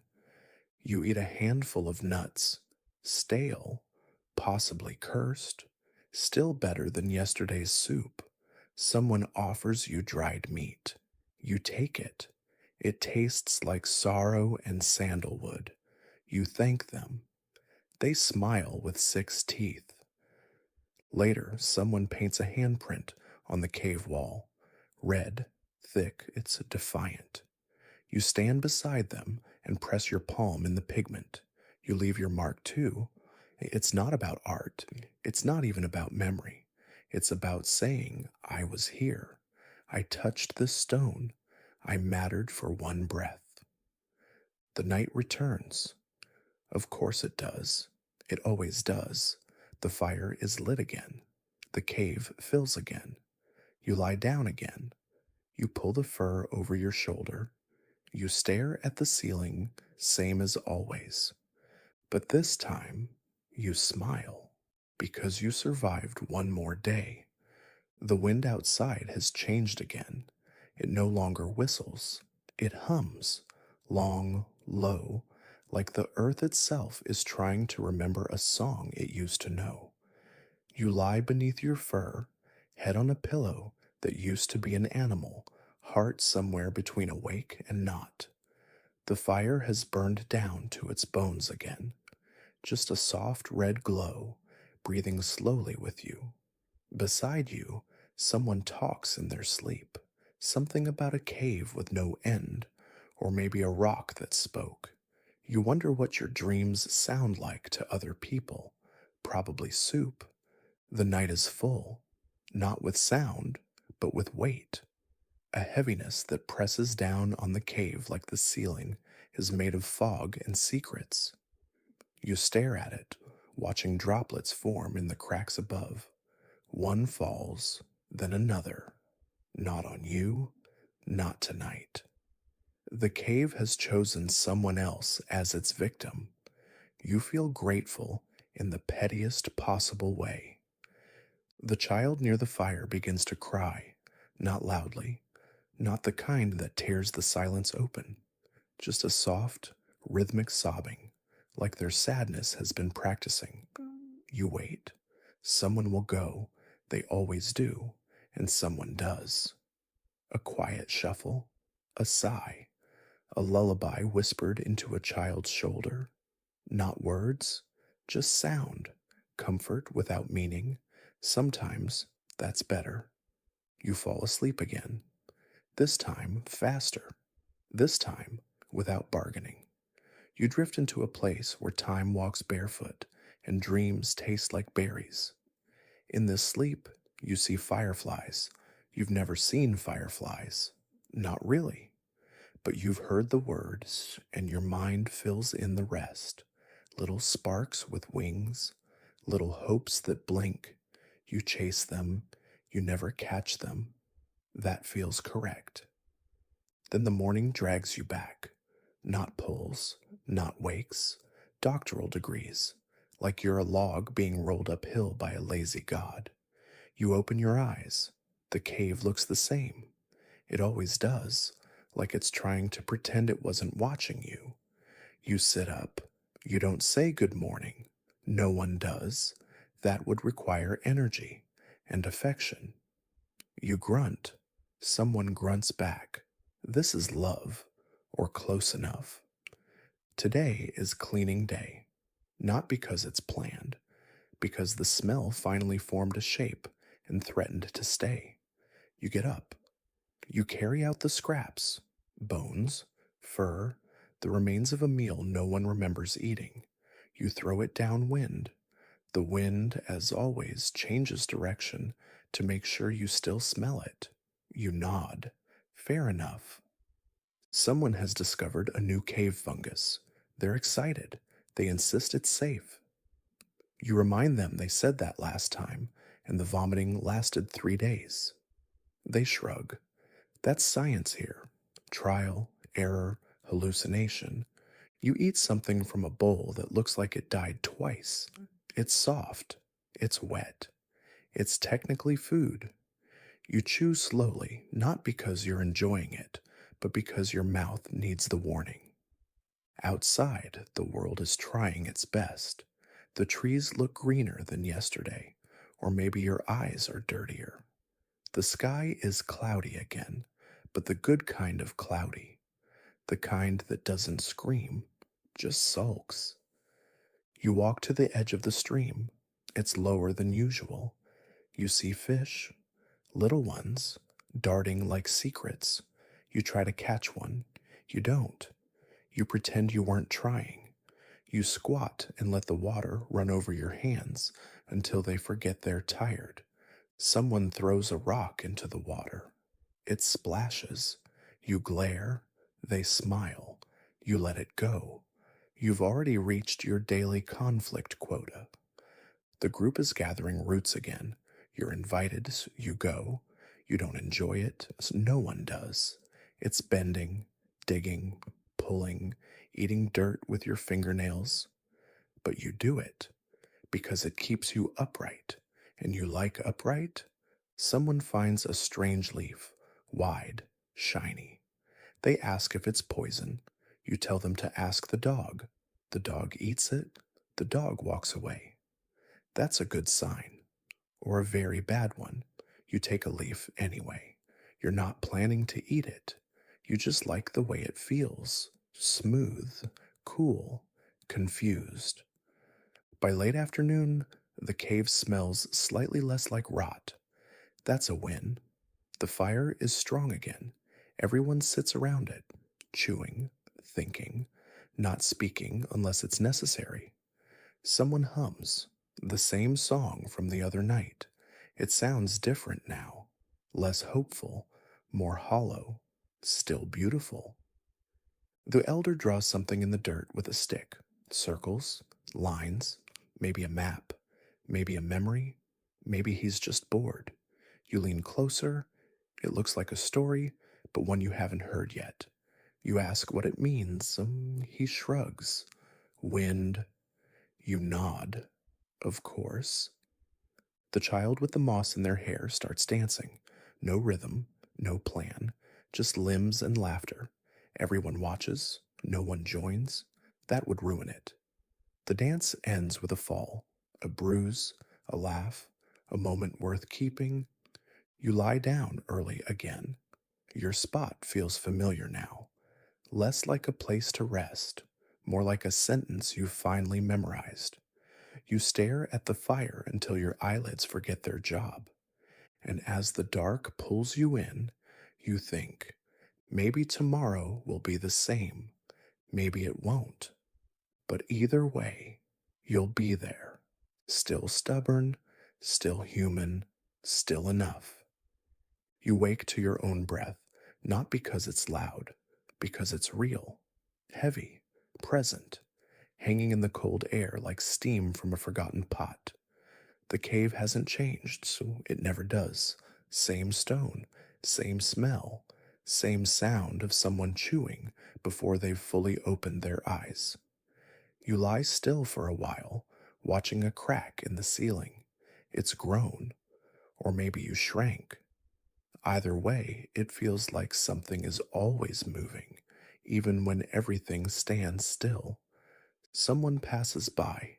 Their feet shuffle, their fur drags. They step on your fingers. They grunt.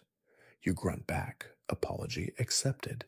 That's the way of things here. Grunts over words, gestures over speeches.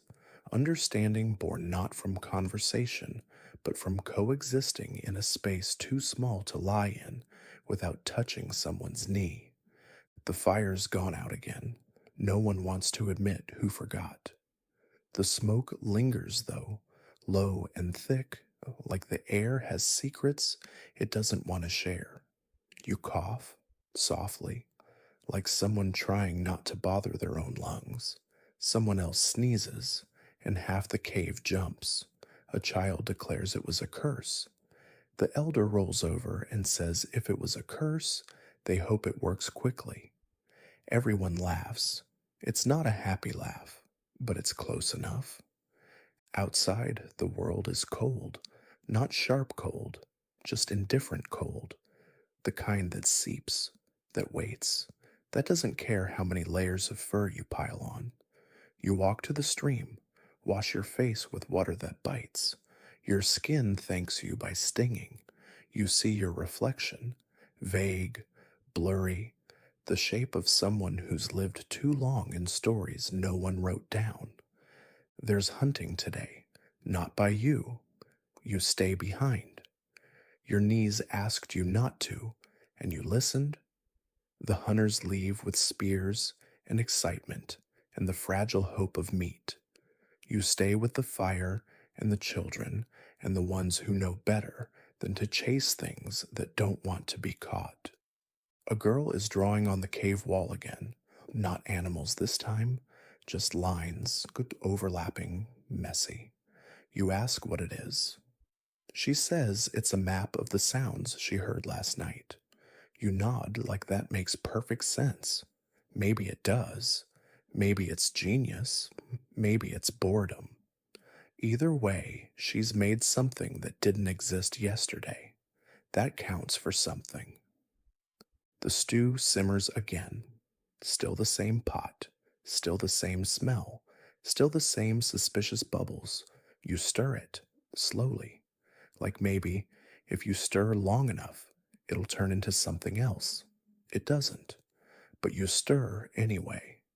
It gives your hands something to do while your heart waits for someone to laugh. The hunters return near dusk. They carry something, not big, but it bleeds. That's enough. The children cheer. One of them tries to name it. The elder says naming food is dangerous. The child does it anyway. Everyone pretends not to hear. The animal is skinned, roasted, shared. You get a piece that fits between your teeth and your memory. You chew slowly, not because you're savoring, because it's the first time today your mouth isn't empty. The fire crackles louder tonight. Someone fed it dry grass and ambition. The shadows dance again, taller than you remember. One of them looks like your father or your fear. You blink, it's gone. Another shadow curls around the curve of the cave wall and whispers like a ghost that lost its purpose. You don't ask it questions. You've learned not to. The elder tells a new story, one about stars that fell to the earth and turned into people. Everyone listens. No one believes. But for a moment, you look at the person next to you and wonder if maybe their eyes do shine a little too much for comfort. The girl who made the sound map is now humming. She hums while tapping a stone with another stone. It's rhythmic, soothing. You start to hum too. Others join. No one planned it. But suddenly, the cave is filled with a song that no one knows, but everyone understands. It lasts for minutes, maybe hours, then fades. No applause, no explanation, just warmth where silence used to live. You lie down again. Your spot feels more like home today.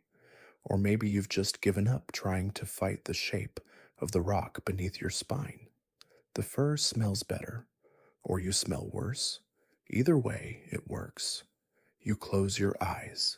You think of the stars, the ones the elders said were people before they forgot how to shine.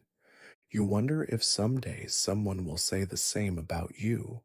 Then you sleep, still human, still cold, but still here.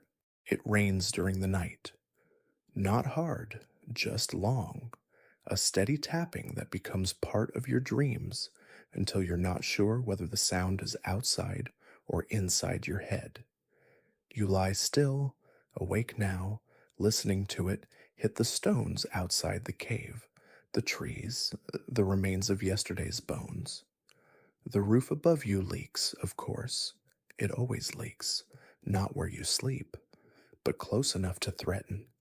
You hear it dripping into a bowl someone forgot to move every few seconds, a soft plock, like time itself is counting. You don't sit up right away. Your limbs are heavy, your breath is slow, your dreams haven't finished leaving. Beside you, someone's foot is wedged under your thigh. They don't move, neither do you. Movement requires purpose. Today, you haven't found one yet. But eventually, the cold creeps in under your fur like it's hunting something. You surrender, you rise, your body responds the way it always does, with complaints and compromises. You shuffle to the fire. It's low, glowing softly like a secret that no longer wants to be kept. You feed it, not because you want to, because someone has to. The rain keeps falling. You step outside. The air is thick, wet, full of the scent of leaves trying not to rot. You stand under the edge of the rock shelf, just out of the rain, and stare at the world as it drips. Everything is gray. The sky, the trees, the dirt, even the birds sound gray. You feel water run down your arm from a hole in your hide cloak. You let it. What's one more drop? The stream is louder today, swollen, angry. You don't go near it. The water doesn't care about your needs. It never has. You walk the short loop instead, down the hill, past the berry bush that hasn't grown anything in months, past the rock shaped like a tired face, back up the other side. You do it not for food, not for hope, but to remind your legs that they still work, sort of. Back in the cave, our breakfast is being invented. It involves bark and boiling and a lot of pretending. Someone says it'll be ready soon. You nod. Soon is a flexible word here. It might mean now. It might mean by the time the next moon returns. You sit near the fire. You wrap your arms around your knees and watch the smoke curl up into the shadows like it's looking for a way out. There's a mood in the cave today. Not bad, just damp. No one speaks much. The rain muffles the world. Even the children are quieter, poking each other with sticks, but with less enthusiasm. One of them draws a sad circle in the mud with their toe. You understand completely. Eventually, the bark soup is ready. You're not excited, but you eat. It's hot. It fills space. It reminds your stomach that it has a job. You chew slowly. Someone coughs. No one reacts. Coughing is part of the symphony now, like the popping of the fire, like the groan of stones under wet feet. Midday comes and goes. The rain doesn't stop. A few brave souls go out to find mushrooms. They return soaked, but successful. A handful of bright orange things that might feed you or kill you. You take one and thank them. Not for the food, for the effort. You sit with one of the elders, the quiet one, the one who rarely tells stories, but always seems to be listening to the air. He says nothing, you say nothing. Together you listen to the rain, to the crack of a log, to the child in the corner softly singing to a doll made of straw and wishful thinking. Later, someone sharpens tools, a stone blade, a stick spear. You do the same, not because it's needed, but because it feels like doing something. The repetition is soothing. Scratch, flip, scratch, flip. The rhythm becomes a kind of prayer, not to a god, to the future, to the next meal, to the next fire that doesn't go out too soon. The rain stops in the evening, not all at once. It fades, shrinks, becomes a drip, then a memory. The sky opens slowly, like someone afraid to show their face. The air smells cleaner. The trees shake off the weight of water. A few people step outside, not for a reason, just to breathe something that isn't cave. Dinner is quiet, just stew, of course, but there's meat this time, small pieces, chewy, but they carry the taste of luck. You chew with your eyes closed, imagining a feast, not because you believe it'll happen, but because it helps your jaw keep going. Someone tells a story about a cave with golden walls, where the fire sings and no one ever dies. Everyone laughs, not because they believe it, because it hurts less to pretend. Even the elder smiles, the one who never smiles unless the soup is bad or the stars are clear. You lie down slowly. Everything is slower in the rain's aftermath. Movements, thoughts, heartbeats. You pull the fur around you. The leak overhead has moved slightly. It misses your head by an inch. You thank it silently. You watch the fire, smaller now, but still there, still warm, still reaching for the sky, just like you. The wind has returned, not the bitter, biting one. This one is gentle, curious. It creeps into the cave during the night and tickles your cheek like it's trying to remind you you're still made of skin. You wake slowly, not startled, not rested, just open eyed. The fire is down to coals again, glowing like something remembering how to burn. You sit up, rub your eyes, rub your knees, rub your thoughts into something you can carry. Someone is already awake. They're whispering to the fire, not words, sounds. Maybe it's a ritual. Maybe it's a joke. Maybe they're just lonely in the morning, and the fire is the best listener. You crawl toward the warmth and sit beside them. You don't speak. You're not part of the conversation. But the fire is generous. It warms both of you. Outside, the sky is pretending to be blue again. Small patches of it show between the clouds, like a shirt you regret wearing but can't take off. The sun peeks out briefly, then hides. The trees drip. The stones sweat. You step outside and feel the ground give under your foot, not in surrender, but in warning. You walk anyway. At the stream, the water is clearer than usual, less angry. You splash your face. It stings. You stare at your reflection.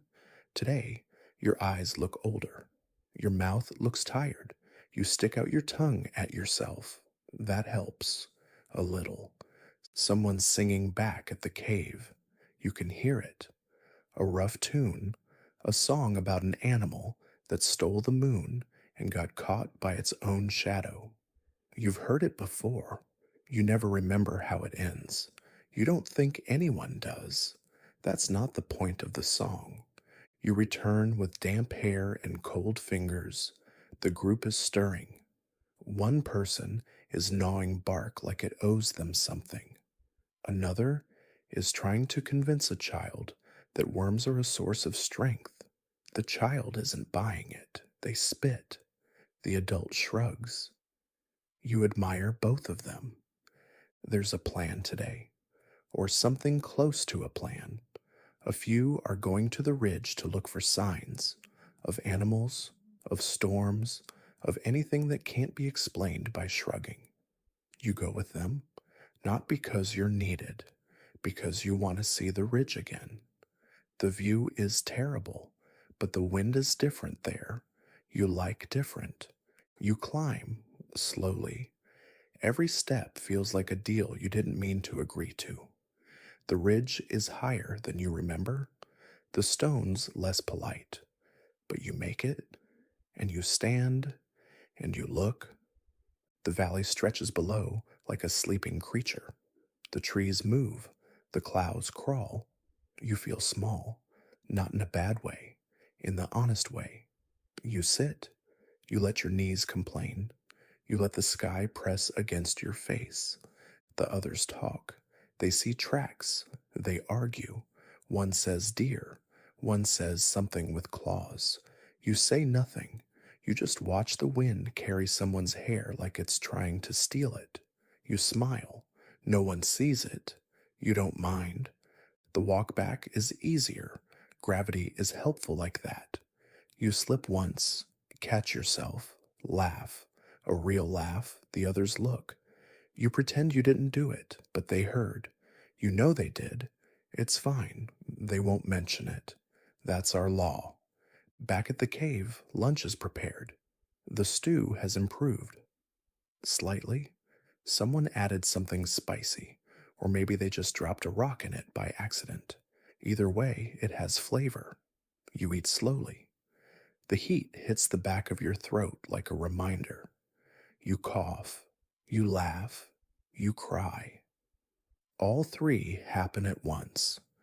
Afternoon fades, not dramatically. It just fades, like smoke, like memory, like every good thing that didn't know how to end properly. The children sleep in a pile. One is drooling on the other. No one cares. You mend a basket, or try to. The twine is stubborn. The shape is confused. You make progress, then undo it, then accept whatever it is you've created. That's life here. Broken things with new uses. Evening arrives with its usual sigh. The fire is already lit. The sky turns the color of old bruises. Someone tells a story. This one involves a fish that could talk and a man who married the wind. It doesn't make sense, but it's told well, so it works. You lie down. Your back finds the same indent in the stone.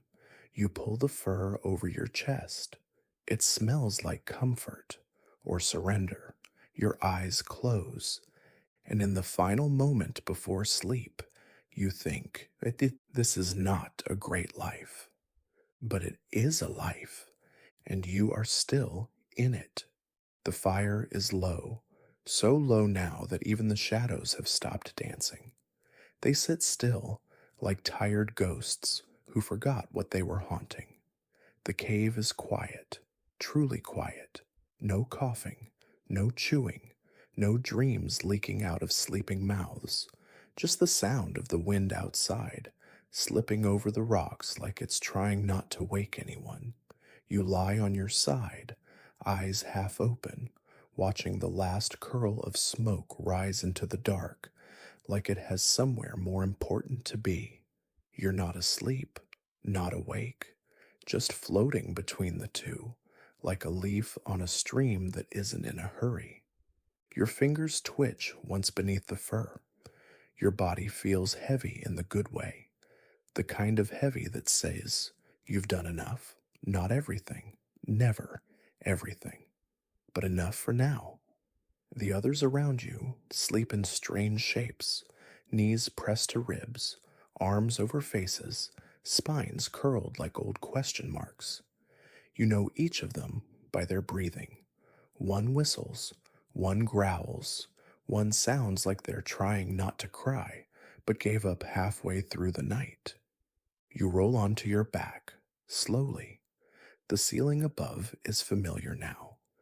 You've memorized every crack, every stain, every place the water tries to sneak through. You could draw it with your eyes closed, and maybe you have. Maybe that's what dreaming is here, remembering the shape of things you never meant to notice. You listen for animals outside. You hear nothing, which is worse than hearing something. Silence can mean peace, but it can also mean a hunter is near. You try not to think about it. You pull your fur higher and make yourself smaller. If something comes, it'll step on someone else first. That's your strategy. It's worked so far. You breathe slowly, one breath in, one breath out. The air tastes like smoke and moss, and the warmth of bodies too tired to move. You let it fill your lungs. You let it stay. Then you let it go. You feel your chest rise, fall, rise again. That's the only thing you've ever been good at. Continuing. You think of fire, the first time you touched it, the pain, the surprise, the way it made you feel both powerful and stupid at the same time. You've never forgotten that feeling. It's how every day feels now, like you're holding something dangerous, and if you move too fast, it'll burn you. But if you don't hold it, you'll freeze. The child closest to you mumbles something, a name, maybe yours, maybe their own. You reach out and rest your hand gently on their shoulder. You don't say anything. You don't have to. The warmth is enough. The presence is enough. In a world like this, touch is a kind of language no one teaches, but everyone knows. Your eyes close again. You hear someone stirring the fire with a stick, just enough to keep it alive through the night. You don't open your eyes, you just listen. That slow scrape, the soft breath of new flame, the low pop of sap burning away yesterday. You think of tomorrow, briefly. You imagine waking up, walking outside, stepping in mud, arguing over berries, sharpening tools, mending a basket, eating something untrustworthy, laughing at someone who tripped, crying over something you won't explain, sitting beside someone you never chose but still trust. You imagine it all, and it feels okay. You turn onto your side one last time. The stone beneath you presses into your ribs like a reminder. You smile, a real one, a tired one. You've survived again. That's all. That's everything. Outside, the stars shine, cold, distant, unimpressed, but they're still there, just like you. And as the last ember fades, as the cave exhales, as sleep gently reaches for you, like a hand made of shadow and memory, you let go, not in fear, not in sadness, but in peace, because this is what it means to be human, to struggle, to sleep, to wake, to do it all again, and never, not once, to disappear.